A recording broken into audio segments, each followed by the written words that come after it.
Nous apprenons donc ce matin la mort de l'écrivain et journaliste Philippe Labro. Philippe Labro qui est mort donc à l'âge de 88 ans.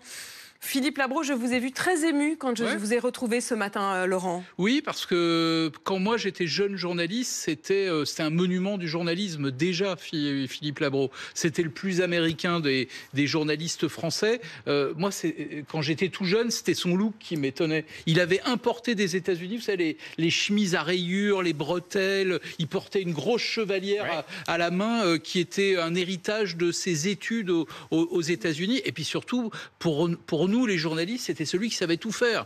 Il était journaliste à la grande époque de François, l'époque de Lazareff, 5 colonnes à la une, il faisait déjà des reportages, et puis parolier, il a dû écrire une trentaine de chansons pour Johnny Hallyday, il a écrit pour Gainsbourg, 20 ou 30 romans, je crois, réalisateur. Alors dans les années 80, je sais que là, ça va commencer à donner une indication de mon âge personnel, mais dans les années 80, La Crime, Rive droite, Rive gauche, avec Depardieu, tout ça, ce sont des films qui ont marqué une époque. Bref, il savait absolument tout faire et il était d'une gentillesse absolument inouïe avec les jeunes journalistes. Il avait ce côté mentor, que vous travailliez avec lui ou pas d'ailleurs. Il vous transmission. Ah oui, confiance. Il y avait un côté de transmission. Il vous donnait les bons conseils. Il y avait une forme d'empathie avec la jeune génération des journalistes. Je vous propose d'abord qu'on écoute Philippe Labro. Philippe Labro, lorsqu'il parlait de Johnny, et on sera ensuite avec Alain Duhamel et Olivier Mazerolles qui vont venir nous parler de lui. Mais d'abord, écoutons les mots de Philippe Labro.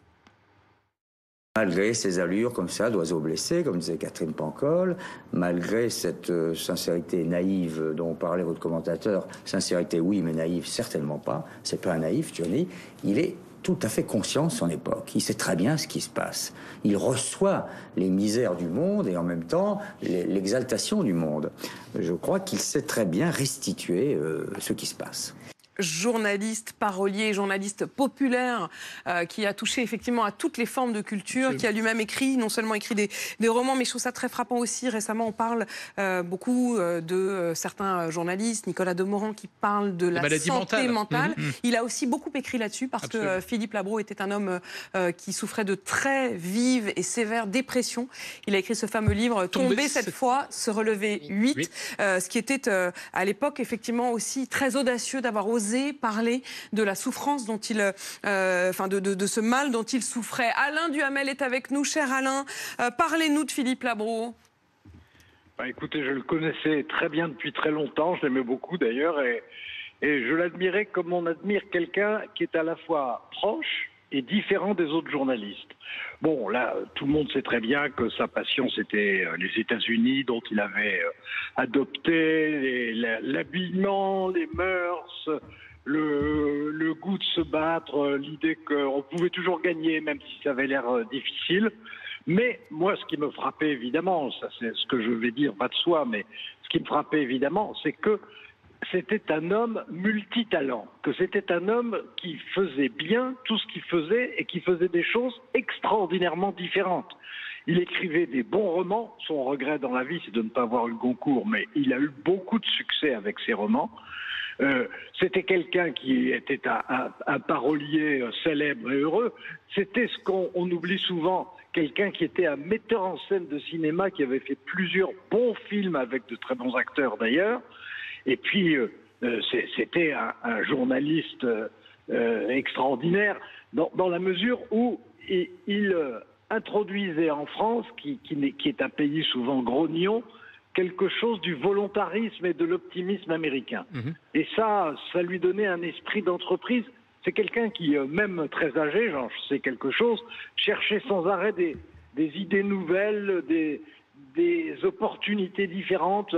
Il avait récemment, avant de tomber définitivement malade, essayé de lancer une lettre à lui qui était très intéressante et très vive sur les réseaux sociaux. C'est quelqu'un qui innovait sans arrêt, qui innovait à 88 ans et qui avait ce talent naturel. Et puis en plus, c'est quelqu'un, il m'en parlait assez souvent, qui était très fier de sa famille, de ses frères, mais surtout de ses parents, qui pendant la guerre et pendant la résistance avait hébergé beaucoup de monde en prenant beaucoup de risques, y compris dans la maison qu'ils occupaient.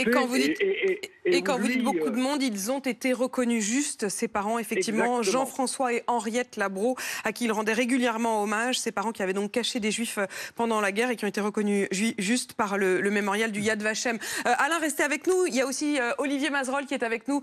Cher Olivier qui a été mon patron dans mes premières années à BFM. Olivier Mazerolle, parlez-nous de Philippe Labro.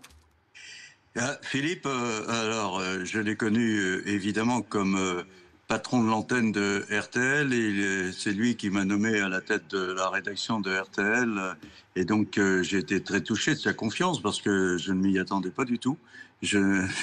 Mais surtout, je voudrais, tout ce que Alain a dit est tout à fait exact et il avait effectivement un esprit d'entreprise américain ou avec ce caractère effectivement il admirait l'Amérique et l'énergie de ce pays et sa capacité à produire des idées, des innovations, mais il n'était pas un capitaliste au sens traditionnel du terme, c'est-à-dire que c'était un homme, lorsqu'il dirigeait, je l'ai vu comme ça à RTL, il n'oubliait jamais qu'il avait en face de lui des êtres humains. Et lorsqu'il avait des décisions difficiles à prendre, je peux vous dire qu'il subissait 1000 morts. Il ne savait pas comment présenter la chose à la personne que cela concernait et pour atténuer au maximum la catastrophe qui s'abattait sur son interlocuteur. Et d'ailleurs, vous parliez tout à l'heure de la dépression qu'il avait connue. Eh bien, il y avait différents motifs sans doute, mais l'une des dépressions, c'était extraordinaire, c'est au moment où il était pratiquement devenu le nouveau président de RTL, puisque Jacques Rigaud n'était plus là, et il était vraisemblablement acquis que c'était lui qui allait lui succéder. Et à ce moment-là, Philippe a commencé à comprendre ou à intégrer l'idée que quand on préside, il va aussi y avoir des décisions extrêmement difficiles à prendre par rapport à des êtres humains qui auront du mal à encaisser. Et c'était un tourment pour lui à partir de ce moment-là. Voilà. Et puis, je voudrais vous dire aussi que dans sa façon de gouverner, eh bien, il avait introduit justement aussi cette volonté de conserver l'unité de son équipe. Vous savez bien qu'entre les différents services dans une entreprise, il y a toujours des petites rivalités. Eh bien, il avait décidé d'organiser chaque jour dans son bureau à midi une conférence avec l'ensemble des responsables des différents services. Et lorsque l'un des responsables avait une idée et lui en avait parlé, eh bien, avant de la mettre en œuvre, il exigeait qu'on en parle devant tout le monde, de façon que personne ne soit surpris de ce qui allait arriver. Et si on avait des objections, bien évidemment, on pouvait les défendre. Donc, vous voyez, c'est un homme qui avait cette attitude par rapport aux autres et par rapport aux auditeurs, car il y avait cette exigence permanente. Pourquoi vous avez dit ça comme ça ce matin? C'est incompréhensible pour un auditeur. Arrêtez de faire croire que vous savez tout et que les auditeurs ne savent rien. Eh bien, je trouve ça formidable parce que ça fait évidemment toujours du bien de l'entendre. Un véritable modèle dans ce rapport au journalisme. Merci Olivier Mazerolle. Je voudrais qu'on écoute donc les mots et la voix de Philippe Labro. Vous parliez beaucoup du fait qu'il était le plus américain peut-être de tous nos journalistes. Voilà ce qu'il dit de son amour de l'Amérique. Je suis devenu ce que je suis en Amérique. Alors c'est pour ça que l'Amérique est importante. Et d'autre part, je pense que l'Amérique, c'est notre époque. Avec tout ce que ça a d'affreux, de violent, d'indécent, d'obscène. Et en même temps, tout ce que ça a de beau, d'exaltant, et d'imaginatif et de créatif. Alors je ne vois pas comment on peut vivre à notre époque sans s'intéresser violemment à l'Amérique, surtout en plus quand on est journaliste. Et bien sûr, c'est dans mon film, c'est dans tout ce que je fais, c'est dans les chroniques que j'écris, c'est dans mon roman. L'Amérique, ça fait partie de ma culture, comme on dit. L'énergie des Américains qui n'a jamais... Je me souvenais pas de ces images de lui aussi jeune. Mais quand je repense à Philippe Labro, je me dis que je n'ai jamais croisé dans ma vie quelqu'un d'aussi séducteur. Il était physiquement extrêmement beau, bel homme. Sa séduction fonctionnait autant sur les femmes que sur les garçons. Il vous regardait avec ses grands yeux, un sourire dévastateur et une élégance. C'est rare des gens qui sont élégants. Moi, toujours poli, toujours élégant. Vous vous souvenez de cet acteur Cary Grant ? Oui. Voilà, qui incarnait l'élégance absolue.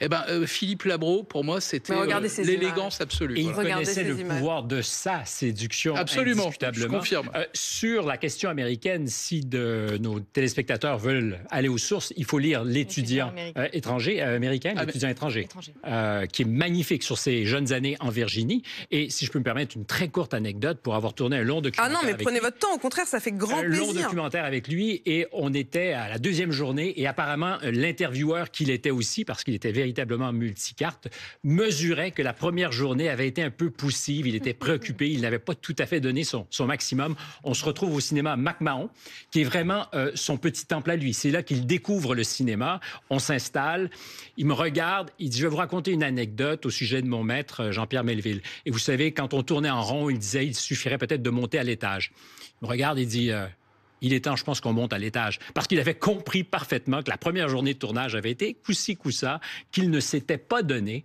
Et là, clin d'œil, il embraye et ça devient un feu d'artifice. Parce qu'évidemment, c'est une vie passionnante et d'une rare générosité. La générosité est celle de l'intervieweur qui avait vu mon désarroi après une journée de tournage, sachant que je n'avais pas le matériel, qu'il ne s'était pas livré. En fait, il s'est mis à votre place. Exactement, ça, c'est très généreux. Et il dit...